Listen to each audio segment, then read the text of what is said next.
Movie के शुरुआत में हमें एक हॉस्पिटल नजर आता है। असल में इस आदमी की बीबी इसके बच्चे को जन्म देने वाली थी, लेकिन अफसोस इसकी बीबी पर खराब मौसम के दौरान आसमानी बिजली टूटकर गिर जाती है और उसकी बीवी मर जाती है।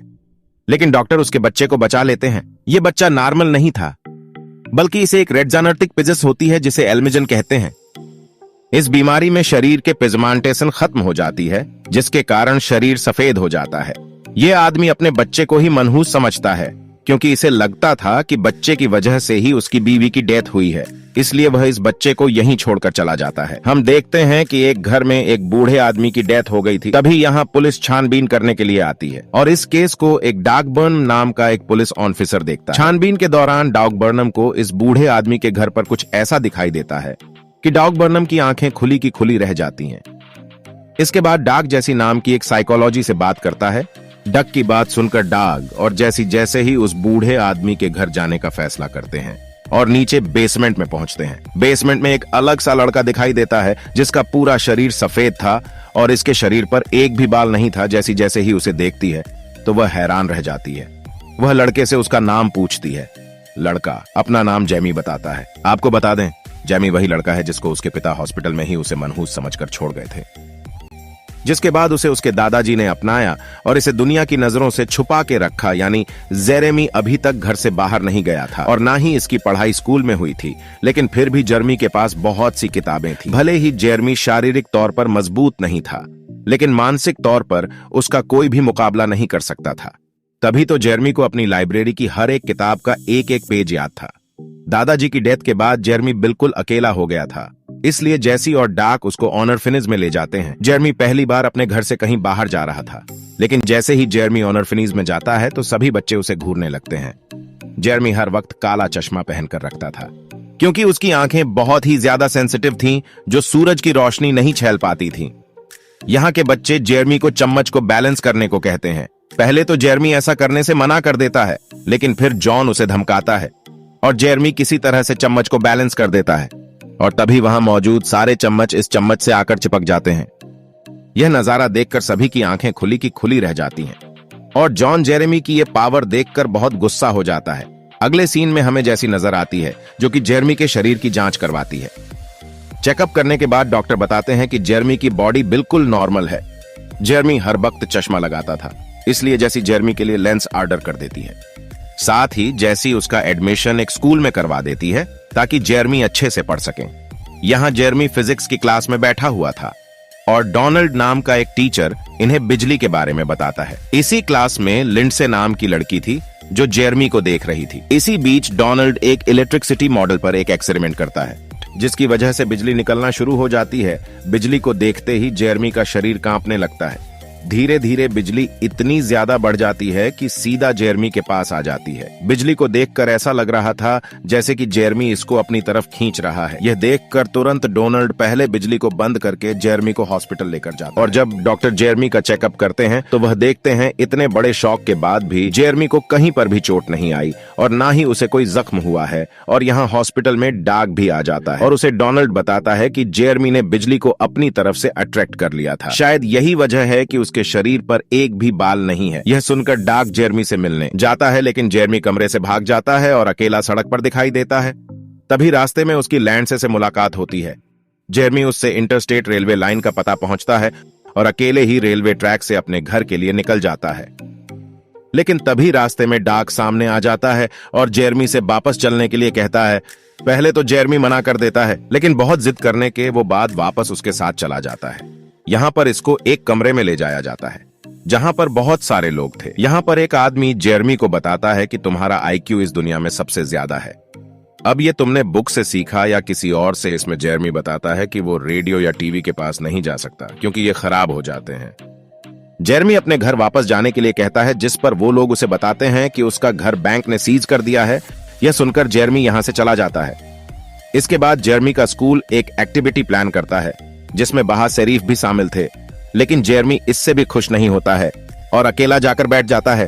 यहाँ जेरेमी डक को बताता है कि जब भी वो बिजली को कड़कड़ाते हुए देखता है तो उसे लगता है कि बिजली उसकी तरफ आ रही है। यही वजह है कि उसकी माँ भी बिजली के कारण मर गई।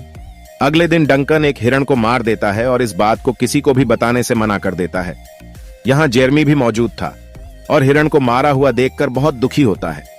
तभी जेरमी एक हाथ हिरण के ऊपर रखता है और दूसरे हाथ से डंकन को पकड़ लेता है, जिस वजह से डंकन को बहुत ज्यादा दर्द होता है। यह देखकर शेरिफ जेरमी से कहता है कि तुमने ऐसा क्यों किया। इस पर जेरमी बताता है कि उसने जो किया मैंने उसे वही एहसास दिलाया जैसी कहती है। तुम हमारे दोस्त हो, तुम हमें सब कुछ बता सकते हो।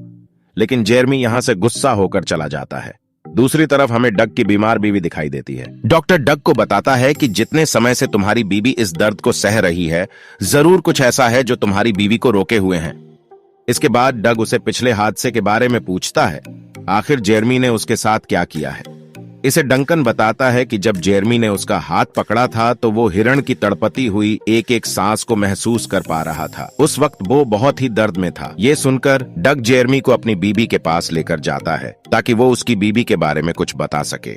जेरमी जब डग की बीबी को छूता है और उसके दिमाग में चल रही सारी बातों को बताता है, जेरमी कहता है कि ये चाहती है कि आप अपने बेटे को माफ कर दें, और दूसरा ये कि वो अपनी शादी की अंगूठी पहनना चाहती है जो कि काफी सालों पहले खो चुकी है। ये सुनने के बाद डग अपनी बीबी को अंगूठी पहनता है और इसके बाद डग की बीबी की डेथ हो जाती है। माँ की डेथ के बारे में सुनने के बाद उसका बेटा उसे मिलने के लिए आता है और डग अपने बेटे को देखकर गले से लगा लेता है। ये सब जेरमी देख रहा होता है और इमोशनल होकर रोने लगता है। अगले सीन में जेरमी और लिंडसे एक पार्क में बैठे हुए नजर आते हैं।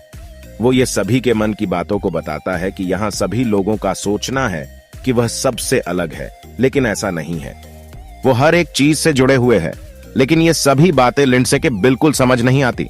तभी जेरमी और लिंडसे एक दूसरे से हाथ मिलाते हैं और लिंडसे जेरमी की शुरू से आखिर तक की सारी कहानी सुनकर उसको महसूस करती है कि कैसे उसके पिता ने उसे अकेला छोड़ दिया। जेरमी के साथ अभी तक जो हुआ वो सब जेरमी को याद था और उसे महसूस करके जेरमी बहुत दुखी हो जाता है और लिंडसे से अपना हाथ छुड़ा लेता है। जेरमी लिंडसे से पूछता है कि क्या मैं तुम्हें बुरा लगता हूँ। इसमें लिंडसे कहती है कि आज तक मैं जितने लोगों से मिली हूँ उनमें से तुम सबसे ज्यादा अच्छे लगे हो।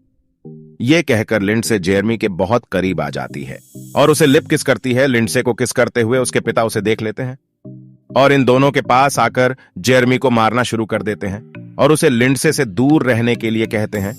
इसी बीच यहाँ पर जैसी आ जाती है और जेरमी को लिंडसे के पिता से बचा लेती है। इस इंसिडेंट के बाद जेरमी बहुत दुखी हो गया था, इसलिए वो अपना सारा सामान लेकर अपने घर जाने लगता है, पर वो जान नहीं पाता। अगले सीन में हमें जैसी बाथरूम में दिखाई देती है। जेरमी अपना ज्यादातर समय यही बिताता था। यहाँ एक लड़का जिसके बहुत खूबसूरत बाल थे, वो उसे देखता है और ऐसे ही बालों के बारे में सोचता है, लेकिन उसकी पावर की वजह से यह मुमकिन नहीं था। जेरमी को जॉन देख लेता है और उसे तंग करना शुरू कर देता है और जॉन जेरमी को परेशान करने के लिए उसका हेड छीन लेता है और अपने सर पर लगा लेता है। उसके बाद जॉन जेरमी से कहता है कि अगर तुम बकाई में मर्द हो तो ये हेड मुझे छीन कर दिखाओ। इसलिए जेरमी अपना हेड लेने के लिए जैसे ही जॉन की तरफ अपना हाथ बढ़ता है तो जॉन उसका हाथ पकड़ लेता है। जेरमी उसकी पिछली जिंदगी के बारे में महसूस करता है कि कैसे उसके सौतेले बाप ने उसको टॉर्चर किया और उसकी जिंदगी कैसे बीती। जेरमी ऐसा महसूस करने के बाद उसके सौतेले पिता के कहे हुए अल्फाज दोहराने लगता है। इसके बाद जॉन और उसके सभी साथी जेरेमी को लेकर बाहर आ जाते हैं और उसके सारे कपड़े फाड़ देते हैं। इसके बाद वे लोग उसे बहुत परेशान करते हैं और गंदे पानी में फेंक देते हैं। जेरमी इन लोगों के सामने पूरी तरह से हार जाता है और गुस्से में अपनी सुपर पावर का इस्तेमाल करता है। तभी उसके गुस्से से बिजली कड़कती है और इन लोगों के ऊपर गिर जाती है। जेरमी को इससे कुछ नहीं होता, लेकिन जॉन की सांसें थम जाती है। यह देखकर जेरमी जॉन को बिजली के छोटे छोटे झटके देता है और उसे दोबारा जिंदा कर देता है। इसके बाद जेरमी अपने घर वापस चला जाता है, लेकिन यहाँ उसके घर का सामान जब्त हो चुका था। जेरमी अकेले ही घर में बैठ जाता है। तभी यहाँ जैसी आती है और जेरमी को समझाकर उसे गले से लगा लेती है।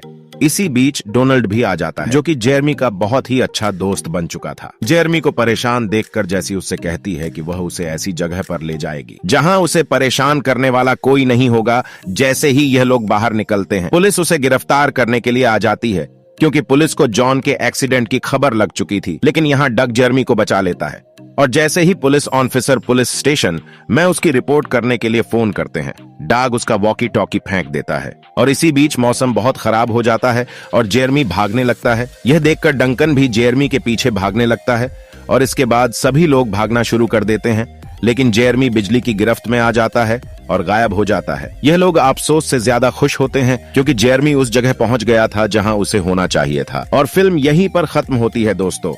अगर आपको मूवी पसंद आई हो तो प्लीज वीडियो को लाइक और चैनल को सब्सक्राइब जरूर करें। और अब हम मिलेंगे अगले वीडियो में। पूरी वीडियो देखने के लिए धन्यवाद।